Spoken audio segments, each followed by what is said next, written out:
All right, everyone. We made it to Exodus. Woo! Exodus chapter 1. These are the names of the sons of Israel who came to Egypt with Jacob, each with his household: Reuben, Simeon, Levi, and Judah; Issachar, Zebulun, and Benjamin; Dan and Naphtali; Gad, and Asher. The total number of people born to Jacob was 70. Joseph was already in Egypt. Then Joseph died and all his brothers and that whole generation. But the Israelites were fruitful and prolific.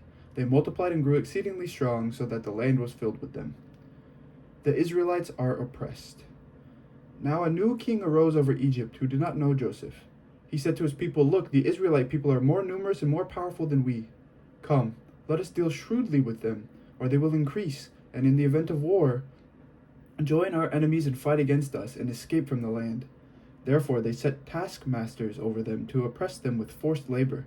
They built supply cities, Pithom and Ramses, for Pharaoh. But the more they were oppressed, the more they multiplied and spread, so that the Egyptians came to dread the Israelites. The Egyptians became ruthless in imposing tasks on the Israelites, and made their lives bitter with hard service in mortar and brick and in every field of labor. They were ruthless in all the tasks that they imposed on them. The king of Egypt, who said to the Hebrew midwives, one of whom who was named Shipra and the other Puah, "When you act as midwives to the Hebrew women and see them on the birth stool, if it is a boy, kill him, but if it is a girl, she shall live." But the midwives feared God. They did not do as the king of Egypt commanded them, but they let the boys live. So the king of Egypt summoned the midwives and said to them, "Why have you done this and allowed the boys to live?" The midwives said to Pharaoh, "Because the Hebrew women are not like the Egyptian women, for they are vigorous and gave birth before the midwife comes to them." So God dealt well with the midwives, and the people multiplied and became very strong. And because the midwives feared God, he gave them families. Then Pharaoh commanded all his people, "Every boy that is born to the Hebrews you shall throw into the Nile, but you shall let every girl live." Birth and youth of Moses. Now a man from the house of Levi went and married a Levite woman. The woman conceived and bore a son, and when she saw that he was a fine baby, she hid him for 3 months. When she could hide him no longer, she got a papyrus basket for him, and plastered it with bitumen and pitch. She put the child in it, and placed it among the reeds on the bank of the river. His sister stood at a distance to see what would happen to him. The daughter of Pharaoh came down to bathe at the river, while her attendants walked beside the river. She saw the basket among the reeds, and sent her maid to bring it. When she opened it, she saw the child. He was crying, and she took pity on him. "This must be one of the Hebrews' children," she said. Then his sister said to Pharaoh's daughter, "Shall I go and get you a nurse for the Hebrew women to nurse the child for you?" Pharaoh's daughter said to her, "Yes." So the girl went and called the child's mother. Pharaoh's daughter said to her, "Take this child and nurse it for me, and I will give you your wages." So the woman took the child and nursed it. When the child grew up, she brought him to Pharaoh's daughter, and she took him as her son. She named him Moses, because she said, "I drew him out of the water." One day after Moses had grown up, he went out to his people and saw their forced labor. He saw an Egyptian beating a Hebrew, one of his kinsfolk. He looked this way and that, and seeing no one, he killed the Egyptian and hid him in the sand. When he went out the next day, he saw 2 Hebrews fighting, and he said to the one who was in the wrong, "Why do you strike your fellow Hebrew?" He answered, "Who made you a ruler and judge over us? Do you mean to kill me as you killed the Egyptian?" Then Moses was afraid and thought, "Surely the thing is known." When Pharaoh heard of it, he sought to kill Moses. But Moses fled from Pharaoh. He settled in the land of Midian and sat down by a well. The priest of Midian had 7 daughters. They came to draw water and filled the troughs to water their father's flock. But some shepherds came and drove them away. Moses got up and came to their defense and watered their flock. When they returned to their father Reuel, he said, "How is it that you have come back so soon today?" They said, "An Egyptian helped us against the shepherds. He even drew water for us and watered the flock." He said to his daughters, "Where is he? Why did you leave the man? Invite him to break bread." Moses agreed to stay with the man, and he gave Moses his daughter Zipporah in marriage. She bore him a son, and he named him Gershom, for he said, "I have been an alien residing in a foreign land." After a long time, the king of Egypt died, The Israelites groaned under their slavery and cried out. Out of the slavery their cry to help rose up to God. God heard their groaning, and God remembered his covenant with Abraham, Isaac, and Jacob. God looked upon the Israelites, and God took notice of them. Moses at the burning bush, chapter 3. Moses was keeping the flock of his father-in-law Jethro, the priest of Midian. He led his flock beyond the wilderness and came to Horeb, the mountain of God. There, the angel of the Lord appeared to him in a flame of fire out of a bush. He looked, and the bush was blazing, yet it was not consumed. Then Moses said, I must turn aside and look at this great sight and see why the bush is not burned up. When the Lord saw that he had turned aside to see, God called out to him from the bush, Moses, Moses! And he said, Here I am. Then he said, Come no closer. Remove the sandals from your feet, for the place on which you are standing is holy ground. He said further, I am the God of your father, the God of Abraham, the God of Isaac, and the God of Jacob. And Moses hid his face, for he was afraid to look at God. Then the Lord said, I have observed the misery of my people who are in Egypt. I have heard their cry on account of their taskmasters. Indeed, I know their sufferings, and I have come down to deliver them from the Egyptians, and to bring them up out of that land to a good and broad land, a land flowing with milk and honey, to the country of the Canaanites, the Hittites, the Amorites, the Perizzites, the Hivites, and the Jebusites. The cry of the Israelites has now come to me. I have also seen how the Egyptians oppressed them. So come, I will send you to Pharaoh to bring my people, the Israelites, out of Egypt. But Moses said to God, Who am I, that I should go to Pharaoh and bring the Israelites out of Egypt?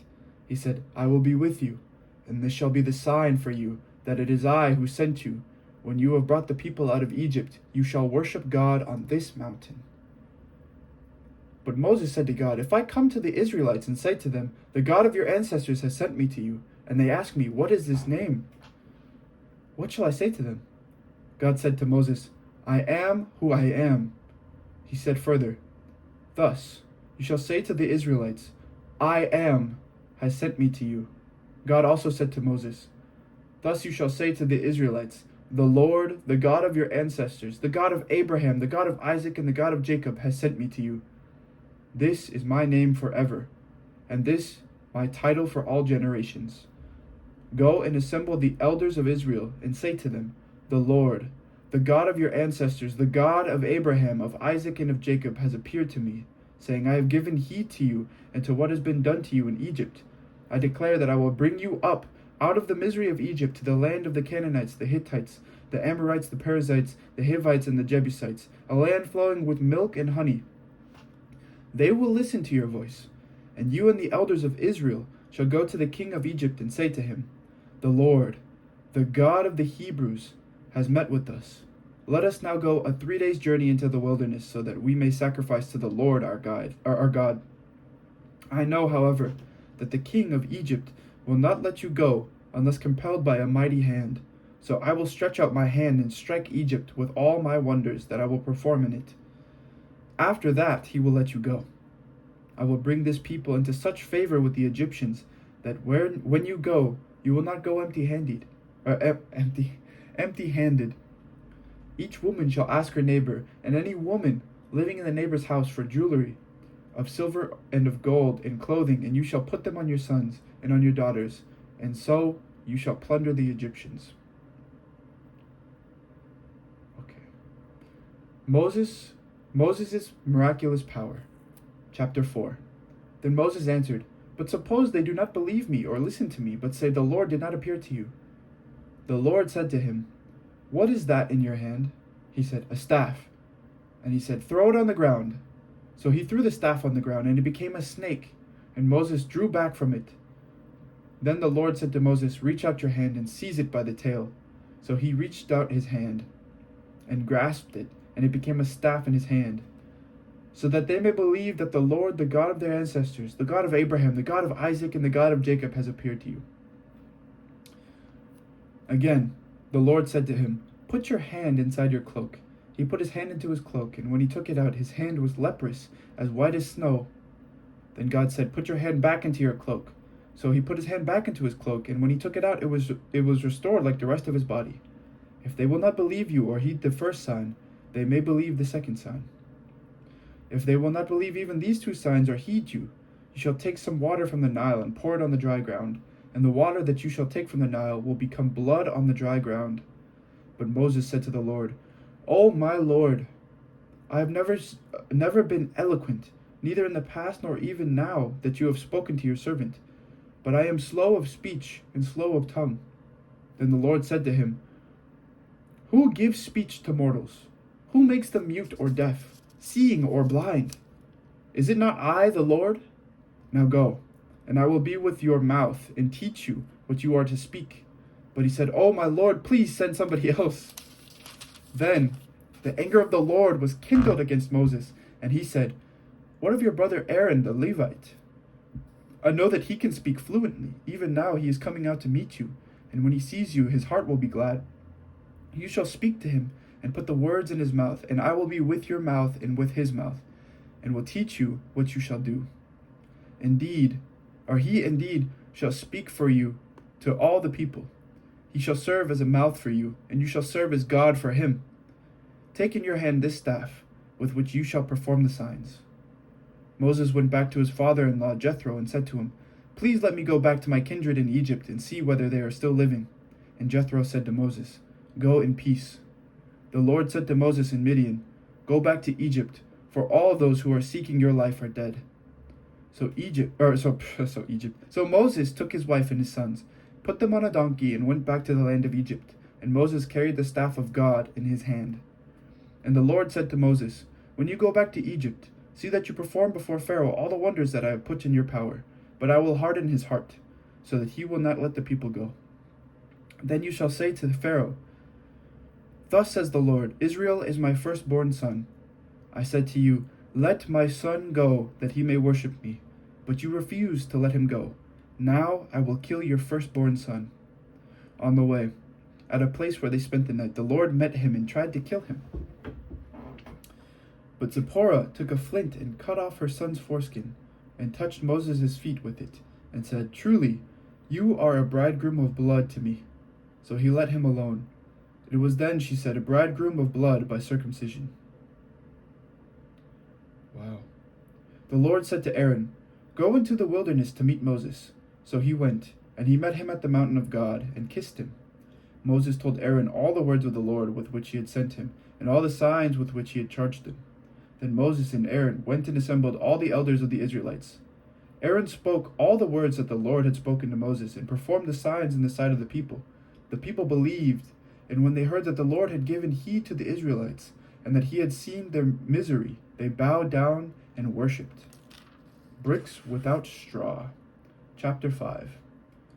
After Moses and Aaron went to Pharaoh and said, "Thus says the Lord, the God of Israel, let my people go, so that they may celebrate a festival to me in the wilderness." But Pharaoh said, "Who is the Lord, that I should heed him and let Israel go? I do not know the Lord, and I will not let Israel go." Then they said, "The God of the Hebrews has revealed himself to us. Let us go a 3 days' journey into the wilderness to sacrifice to the Lord our God, or he will fall upon us with pestilence or sword." But the king of Egypt said to them, "Moses and Aaron, why are you taking the people away from their work? Get to your labors."